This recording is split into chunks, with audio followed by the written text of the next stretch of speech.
What's good, YouTube? Welcome back to the channel, guys. So before we hop into this video, man, y'all be sure to drop a like on this video, man, and subscribe to the channel.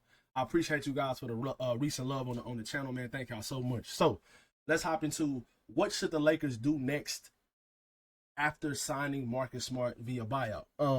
Obviously today is the day that they cut Shake Milton, guys, to make a roster spot available and to help out with the cap space to get Marcus Smart the contract of the mid-level exception, the $5.5 million a year for 2 years, so that's like 11 million. But yeah, guys, they have to do another move or two in order to make more space like towards the cap. So it's rather cutting Jordan Goodwin, which I hope they don't do, or they're gonna have to possibly make a consolidation trade by like trading multiple players and then like making more cap space available, and maybe even bringing back an asset or two. A couple guys that I want to talk about via trade market that a lot of people aren't really talking about, but I think that will fit perfect with this team, whether they play great defense and shoot the three, or they got great size, athleticism, and just what the Lakers need defensively, size, athleticism, youth, whatever it may be. But one of those guys that I don't see a lot of people talking about is Royce O'Neal for the Phoenix Suns. Now, he's not an athletic specimen. He's not like young or anything like that. I believe he's like 31 or 32 years old. But yeah, he is. How old is Royce O'Neal? Yeah, he's 32. He's 32 years old. And I think that he would fit perfect with this team. Now, rather you would be able to start Royce O'Neal, probably not over a guy like Rui Hachimura. But he just adds more depth to your team, more of a defensive dog. He's a better three-point shooter than a lot of these guys that the Lakers are currently targeting. That's kind of like rumored to be targeting, like Matisse Thybulle, Miles Bridges, another guy that I think would fit well. But Royce O'Neal is a better three-point shooter than him, and he fits better than a guy like Miles Bridges. Miles Bridges is an underrated defender, in my opinion. He's a really good defender because of how great he is athletically. And I think that if he came to a winning team, I think he would be more bought into trying to be more of a 3-and-D type of role player that can score, a 3-level score as well. Pretty good rebounder as well for his size. Miles Bridges will really fit well with this team. But another question I got for you guys before we hop into the statistics of some of these guys that I kind of want to go for, or trade targets or whatever you want to call them. Who should be the starter on this team? Since Marcus Smart is a Laker now, he verbally committed to being with the Lakers. So since he's basically a Laker now, would you start Marcus Smart on this team for a guy like Austin Reeves or Rui Hachimura? Me personally, I was leaning towards starting him for a guy like Austin Reeves and having Austin Reeves play the 6-man role on this team. But I think that when you really think about it, bro, Luka is not really a point guard. He plays the point guard position at an all-time high level, don't get me wrong. But according to his size and the way he plays the game defensively, like the best point of Luka's career, I've seen him playing the best defense is last season, the postseason run they had, or not last season, but the season before his last full season with the Dallas Mavericks when they made that finals run. When they played against the Clippers in the first round, guys, he was playing phenomenal defense. I'm a Dallas native. My dad is a Mavericks fan, so I watched the Mavericks series pretty much like every single game, the whole entire game. He was playing great defense that entire series. He was not 100% offensively. That's when he really messed up his knee in the first round against that Clippers team. But he was playing great defense against Paul George, James Harden, and Kawhi Leonard in the game he played, and Russell Westbrook too.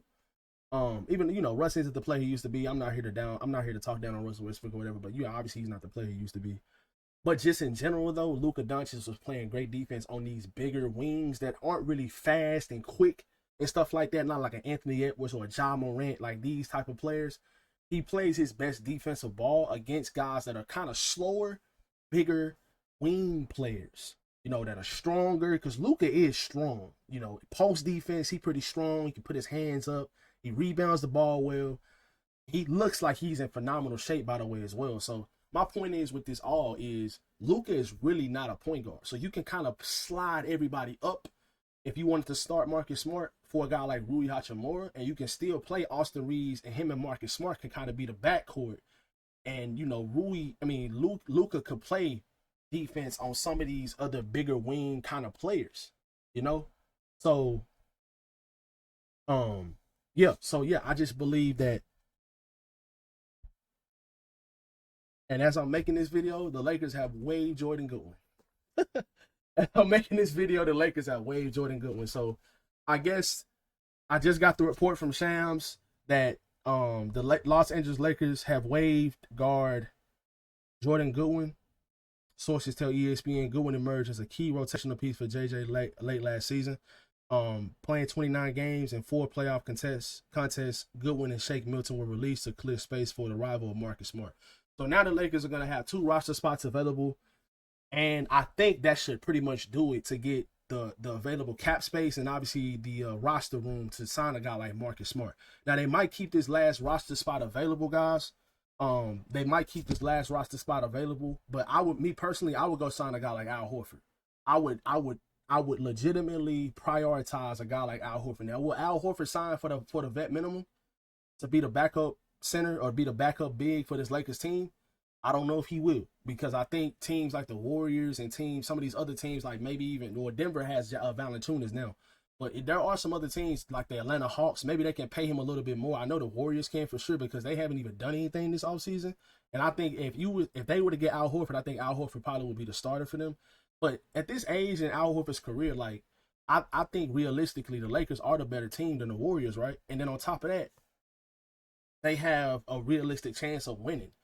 Like Al Horford just going to the Golden State Warriors, not knowing what's going to happen with Jonathan Kuminga. They were saying that his contract could, him getting traded could stall all the way until like late August. That's in a whole nother month. Like if you're not going to do anything to significantly improve your roster, then why would Al Horford go join the Warriors? He can come to the Lakers and have a realistic chance of winning with a top 5 player in the league, a top 10 player in the league, and Luke and LeBron and all these other additions they've made to their roster so far this season. That's what I would do. After the Lakers have just waived Shake Milton and Jordan Goodwin today, I really didn't want them to waive Jordan Goodwin, but it's unfortunate, man. They probably couldn't find a consolidation trade to not be so they wouldn't have to waive him. But who knows? Maybe they'll sign him back, because I think they'll be able to sign him back, since they just waived him and they didn't trade him. Maybe they'll be able to sign him back if they do make a consolidation trade and do get a couple more players off the roster and bring in like another player, and then you can just sign Jordan Goodwin back as well. It's always good to have guys that can just give you a lot of great energy during the regular season, play good defense, knows the system, knows JJ Redick's system. Was really shooting the ball well at one point in the season as well. He was a rotational player for this team. He had took Gabe Vincent's minutes. He took Daughters Connect spots in the rotation as well. So, Jordan Goodwin did get waived, guys. But let's hop back into some of the other targets that the Lakers could target. Matisse Thybulle is. If we was to get Matisse Thybulle, I would have us like one of the best teams, not even in the Western Conference, in the whole entire league. Because Matisse Thybulle, that's how highly I think of him as a defender. He is an absolute pest. He literally just takes the ball away from you, bro. And he's really improved as a three-point shooter. His numbers aren't going to say that too much, but in the corner, he's 40% from the corner in his career. And he's a really good corner three-point shooter. And if he plays the offense, if JJ has something schemed up for him to just really stay in the corner for the most part on the offensive sets, setting screens, he's a really good backdoor cutter, pretty athletic as well. But just like when it comes to point of attack defense guarding like 1 through 3, he's only like 6'5", but he's pretty strong. He has really long arms, and I really love Matisse Thybulle as a defender. He stays in the passing lanes a lot, and he's a really, really good defender, guys. Like when it comes to screen navigation, I remember a couple years ago, bro, when the 76ers played against the Atlanta Hawks in one of the playoff series, he was giving Trae Young hell, bro. Like, and Trae Young, I really think highly of him. And, Matisse Thybulle was just being extremely annoying. We talked about Royce O'Neal at the beginning of the video. We kind of talked about Miles Bridges a little bit. But another guy that I feel like would be the dream scenario for this team, he would be automatically a starter, is Aaron Nesmith. We don't know the direction that the Indiana Pacers are going in. We don't know the direction that they're going in. I think that the direction they might be going, I'm not going to say they're going towards a rebuild, but maybe they will be willing to trade a guy like Aaron Nesmith for the right pieces. And on top of that, they might be willing to extend Ben Mathurin. So if they do that, maybe they'll feel like he's our future and we can just go ahead and trade Aaron Nesmith. Maybe they'll be willing to trade him. I don't think that they will, but they might be able to. And if he's available at all throughout this offseason, he's willing to wait for it because he would be so perfect for this team. He would automatically be your starter. And then on top of that, he can shoot the 3 at a 40% clip. And on top of that, he's a strong, athletic wing player, and that's exactly what you need that can guard pretty much 1 through 3, and he can shoot the 3 at a high clip. He's the reason why they got through certain series throughout this postseason run they just had and made it to the finals. Aaron Nesmith was a very big part of that. And I think on this team with Luka and LeBron and the guys that we added, Aiden, and it just would be a perfect starting 5 if you ask me. If you had the starting 5 of Luka, Austin, Aaron Nesmith, LeBron, and DeAndre Ayton, that's not a great starting 5. That is a phenomenal starting 5. And your bench would be Marcus Smart, Rui Hachimura, Jake LaRavia, Jared Vanderbilt. You know, you would have guys along those lines. Actually, you probably would have to trade Rui Hachimura in the trade for Aaron Nesmith. You might even have to trade guys like Dalton Connect as well. But there are still a couple other free agents out there on the market that are still would be good fits on this team if you were to trade for a guy like Aaron Nesmith and have to give up like Rui Hachimura, probably Dalton Connect, maybe even like a Gabe Vincent kind of guy. But just in general, guys, I think that he would be a perfect fit. I think he would be a better fit for this team because of his defensive ability on the perimeter and Aaron Nesmith. So you guys let me know in the comment section below, guys, how you feel about Jordan Goodwin getting waived, you know, Shake Milton getting waived today. So they made cap space available for Marcus Smart. They do have 2. Now they have 1 available roster spot available after the Marcus Smart sign. It becomes official in a few days. So maybe they could go after another free agent like Al Horford. I would love Al Horford on this team. Maybe he'll finally decide to come to the team. But let me know how you guys feel about this in the comment section below, man. Y'all be sure to drop a like on the video and subscribe to the channel. I will catch you guys in the next one. Peace.